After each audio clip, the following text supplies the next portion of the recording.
tersebut dibuat menuju ke rancangan dialog. Dibulung ya. Jadi kita berdialog, ada pertanyaan yang akan kita tanyakan kepada teman. Terus kemudian ada 3 sub materi yang utama. Sub materi yang utama yang 3 ini, pertama ya, konsep sebuah transformasi global, dampak globalisasi. Ini ada di buku Merdeka. Namun nanti perkembangannya, pembagian dari masing-masing ini nanti itu menggunakan sumber lain. Ya, oke. Langkah pembelajaran kita, langkah 01, murid dibentuk 7 kelompok secara acak. Ya, secara acak itu maksudnya kita tidak nanti ditentukan berdasarkan absen, nanti Ananda semuanya diberi nomor, kepala bernomor, nanti nomor itu di lock. Ya, oke ya. Terus yang kedua, setiap kelompok diberi materi yang berbeda dari 3 materi dasar tadi, transformasi global, konsep global, terus kemudian dampak. Oke ya. Terus kemudian yang ketiga, setiap kelompok memahami materi dengan menggunakan berbagai sumber di pustaka. Dan Anda menggunakan sumber berbagai buku, bisa juga menggunakan internet. Oke. Yang keempat, setiap kelompok setelah memahami materi, maka membuat beberapa pertanyaan, kemudian pertanyaan itu ditemukan jawabannya, dan pertanyaan dan jawaban tersebut dibuat menuju ke rancangan dialog.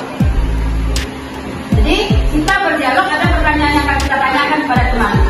Terus kemudian dari pertanyaan itu ada jawabannya. Itu yang akan nanti membawa kita ke dialog. Setelah itu, setiap kelompok membuat rancangan dialog dan mempresentasikan dalam video berdurasi 5 menit. Oke ya. Jadi yang akan didialogkan itu setelah proses yang keempat. Setelah kita buat pertanyaan, kita temukan jawabannya, lalu kita bagi nanti.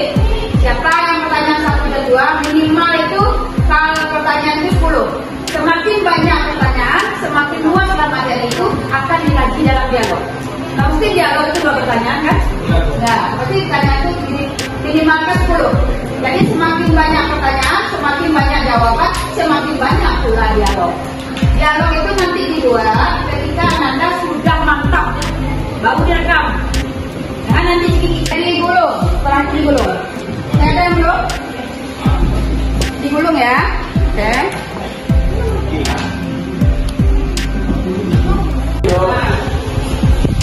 Langsung aja langsung. Ya. Ya ya, gitu ya. Oke, sekarang juga ada dulu.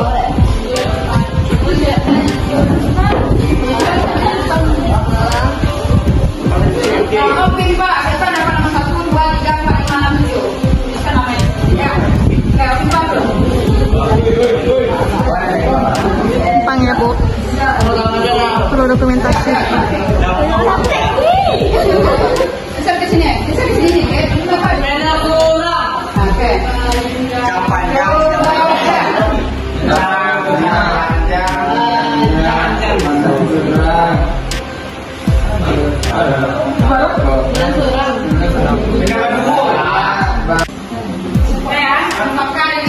Untuk yang kelompok 4, mana lagi? Silakan tentu untuk kelompok. Ini Pak, bidang ekonomi, dampak globalisasi bidang ekonomi di kelompok 4. Dampak globalisasi bidang politik kelompok 5. Dampak globalisasi bidang sosial budaya kelompok 6. Dampak globalisasi lingkungan kelompok 7. Ya, ini terkesan cuma dikit ya, tapi ini harus dalam nih. Bisa menggunakan buku isi sumbernya dan buku cempaka putih dan ditambah dengan buku kurikulum Merdeka. Oke, silakan untuk berkelompok. Kemudian yang buku ke pustaka oleh siswa. Dulu SD sama bersama.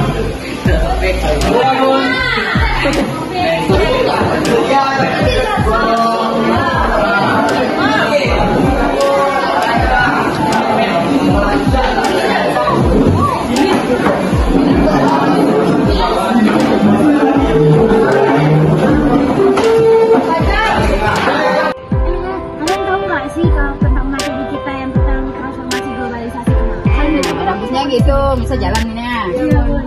Gerak. Nah, jangan bisa lagi duduk nih ya. Dan tiba tuh mata tuh. Begini apa Bu? Iya. Kayak nanya Iya, kita lagi ngomong. Kami lagi ini nih, lagi bincang-bincang. Bincang apa tuh? Nah, gitu ngomongnya. Iya, bisa sama. Gitu, bincang apa? Globalisasi. Maksudnya globalisasi diperbincangkan? Iyalah diperbincangkan. Kita kan hidup di globalisasi, masa kita nggak tahu globalisasi? Tentang apa tuh? Aduh, bisa tuh. Menarik kayaknya nih. Gitu. Kita bincang gitu, jangan ngapal dialog. Kalau ngapal dialog, nanti terkesan kita dibuat-buat. Kalau bahasa Minang namanya gini ngumpul-ngumpul. Nah, itu gitu biasanya. Kalau bahasa Indonesia kan ngapain ngumpul-ngumpul? Adalah kita membicarakan sesuatu. Kita kan ini calon pemimpin nih, maka masalah yang ada sekarang kita bicarakan. Apa tuh? Globalisasi. Hah? Kenapa globalisasi dibicarakan? Hanya yang lain lagi. Jangan begitu. Kita lagi bincang-bincang nih. Apa yang dibicarakan? Boleh kalau bisa dibaca yang mana yang bisa? Jadi kamu bilang begini nanti foto kemana? Boleh. Mana kita kan nanti kan dia.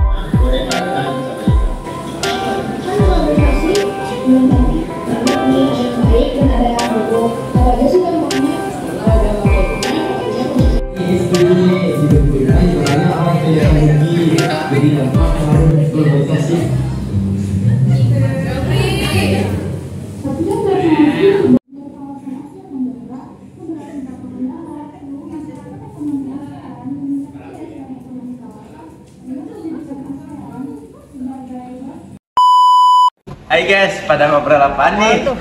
Halo, sini join, kami lagi bahas globalisasi nih. Widih, tumben. Dalam rangka apaan nih? Malah bilang tumben, ini tuh udah sewajarnya kita bahas. Kita kan hidup di zaman globalisasi dan makanan sehari-hari kita. Iya, gabung ya aku. Lebih menariknya lagi kalau kita bahas tentang dampaknya globalisasi nggak sih guys?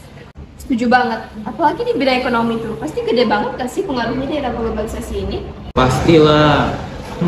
Kira-kira kenapa ya globalisasi bisa mempengaruhi bidang ekonomi? Kayak Gini loh guys, globalisasi itu kan proses berdirinya suatu hal sehingga batasan-batasan di negara itu diterapkan. Nah, hal ini secara nggak langsung pasti dampaknya ekonomi dong. Karena sejatinya negara-negara itu pasti ngelakuin kegiatan ekonomi. Nah, hilangnya batasan ini bakal memberi pengaruh bagi perekonomian di dunia. Karena kan perekonomian di dunia ini pasti perdagangan, peningkatan ekonomi, gitu. Widih, tumben pinter. Emang aku kata sebego itu ya? Udah jangan berantem guys. Kira-kira kalau dipikirin lebih banyak dampak positif atau dampak negatifnya ya? Aku cek tanya Pak Haji sana. Ya, lu kira ini semuanya Arwo. Sebenarnya atas nama dampak pasti ada positif dan negatifnya sih. Tapi kalau dilihat dari banyak kasus yang terjadi, menurut aku dampak dari globalisasi di bidang ekonomi itu lebih menjurus ke arah negatif. Iya nih, ini setuju nih. Di berita-berita juga banyak orang kelihatan rugi. Jadi dampak pengaruh globalisasi. Tapi kan nggak cuma sedikit dampak positifnya. Contohnya aja kayak masyarakat ekonomi ASEAN. Pada tahun 2015, lalu lintas perdagangan bebas di kawasan Asia Tenggara itu berlangsung tanpa kendala. Lalu, masyarakat ekonomi ASEAN meningkatkan daya saing ekonomi kawasan dengan menjadikan ASEAN sebagai basis produksi dunia dan menjadikan pasar regional. Itu dampaknya oke banget kan guys, nggak cuma buat kita, tapi buat ASEAN juga. Dampak negatifnya apaan tuh? Aku ketemu satu kasus nih, isinya ratusan hektar hutan mangrove di Kabupaten Bolang, Mongondo, Sulawesi Utara dibabat habis oleh salah satu perusahaan kelapa sawit milik investor asing. Permasalahan di bidang ekonomi berkaitan erat dengan mata pencarian penduduk. Terkait pengaruh globalisasi, perluasan industri perusahaan multinasional mendorong perubahan pada sektor mata pencarian penduduk lokal. Menurut aku ini termasuk dampak negatifnya sih. Kalau kalian gimana guys? Waduh, kasihan juga ya penduduk lokal kita. Benar, apalagi kalau kita nggak bisa menanggapi dan merespon globalisasi ini dengan baik. Gak cuma itu aja loh guys, salah satu dampak negatif globalisasi ini yaitu kejahatan lintas wilayah. Yang kerugiannya itu sampai 500 miliar loh per tahun. Nah, kejahatannya ini kayak misalnya perdagangan manusia, pemalsuan komputer. Yang mana ya? Yang tentang konsep dasar globalisasi. Oh, konsep dasar globalisasi. sepemahaman aku sih Din, globalisasi itu adalah perkembangan dan perubahan di mana suatu hal itu seakan-akan nggak ada batasnya lagi di antar negara-negara. Contohnya itu komunikasi, informasi dan lain-lain. Oh, jadi globalisasi ini bikin jarak batas teritorial antar negara tuh nggak ada batasnya deh. Iya bener Din. Terus kok istilah globalisasi ini bisa muncul sih sejak kapan sih, Dip? Sesuai dengan yang diterangin Bunda tadi, globalisasi itu muncul semenjak abad ke-19 akhir dan terkenal juga di abad ke-20-an awal. Itu karena dulunya pedagang-pedagang antar dunia ini kan saling berkumpul, dan di sanalah muncul akhirnya istilah globalisasi. Sampailah sekarang ini globalisasi sangat terkenal kan di dunia. Gitu ya, Dip. Ngerti. Jadi Din, dari yang apa yang aku jelasin tadi, kamu bisa nggak nyebutin ciri-ciri globalisasi? Dari apa yang udah kamu jelasin sama Bunda jelasin tadi, berarti kemajuan teknologi di segala bidang tuh, segala bidang dan aspek itu berarti termasuk ciri-ciri globalisasi kan, Dip? Ya benar. Terus juga mempengaruhi pasar internasional dan perdagangan dunia dong. Ya benar. Berarti kamu udah paham?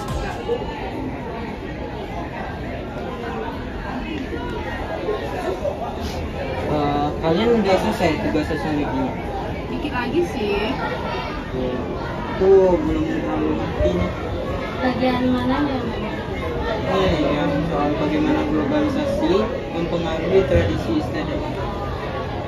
Kalau itu aku tahu sih, kan karena globalisasi ini membuat kemajuan teknologi ya, membuat jarak di antara satu budaya dengan budaya lain tuh menjadi lebih dekat gitu.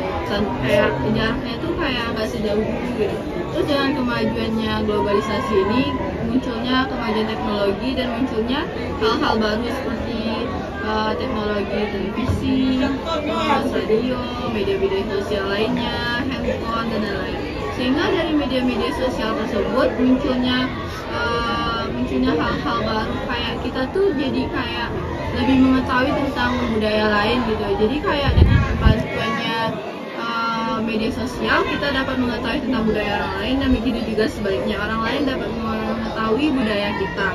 Dan juga dengan kemajuan teknologi ini kayak kita tuh lebih gampang mencari informasi mengenai budaya lain, sehingga munculnya di diri kita rasa ingin tahu tentang budaya lain dan dapat membuat tradisi lokal di diri kita itu mungkin bisa hilang gitu atau berkurang gitu sih. Apa baru ya? Apa Cuk? Ya dan apa sih? Aku lapar juga. Apa? GoFood lah. Ini ya. Mau GoFood apa? Aku pikir apa ya lama. Ikut sih. Geprek sih lah. Iya. Aku ngikut aja. Boleh. Iya, puan ada podcast ya. Aku nak ada podcast, nak ada podcast dong. Chris aja lah. Oh, Jupis. Ya. Diwanti yang project. Apa dong? Iya. Terus itu apa sih? Chris tu kayak semacam bank tapi nyo nak cash tu.